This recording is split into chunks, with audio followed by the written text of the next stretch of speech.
When it comes to buying smartphones, it's been all about the Benjamins. At least 6 or 7 of them.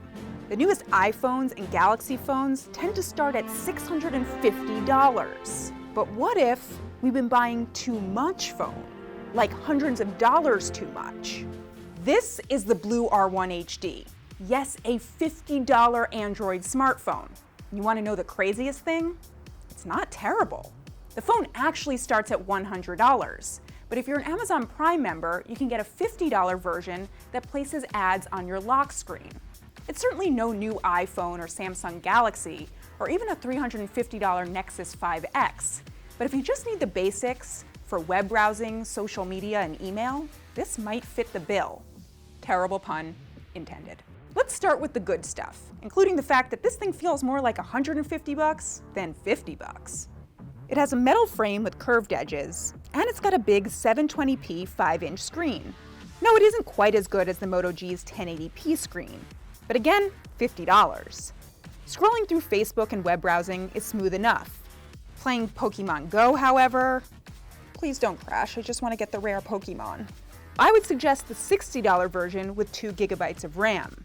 Battery life is also surprisingly good. I've had no problems getting through a full day. So how did they get to $50? With a few not-so-bad trade-offs. The base model only has 8 GB of storage, though you can pop in a micro SD card. Then there are those ads on the lock screen. Some will just swipe them away and move on. Others, like me, will be annoyed by the Pocket Billboard, typing software. That would have come in handy 25 years ago. Then there's the bad stuff. I mean, really bad. The 8-megapixel camera takes photos that remind me of ones I took 15 years ago with the first digital cameras. If you want better shots, you'll have to pay more. Even the $200 Huawei takes better photos. And that's the thing. It really comes down to what you need and what you can spend. $650 will buy you the very best flagship phone, like the Samsung Galaxy S7, with a superb screen, camera, and speedy performance.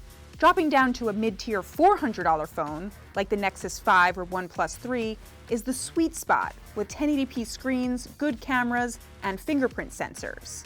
Under $200, you'll give up some of that speed and camera performance, but still get a big 1080p screen. Under $100, you'll get this Blue R1 HD, which requires loads of compromises, but just this single bill. Awesome.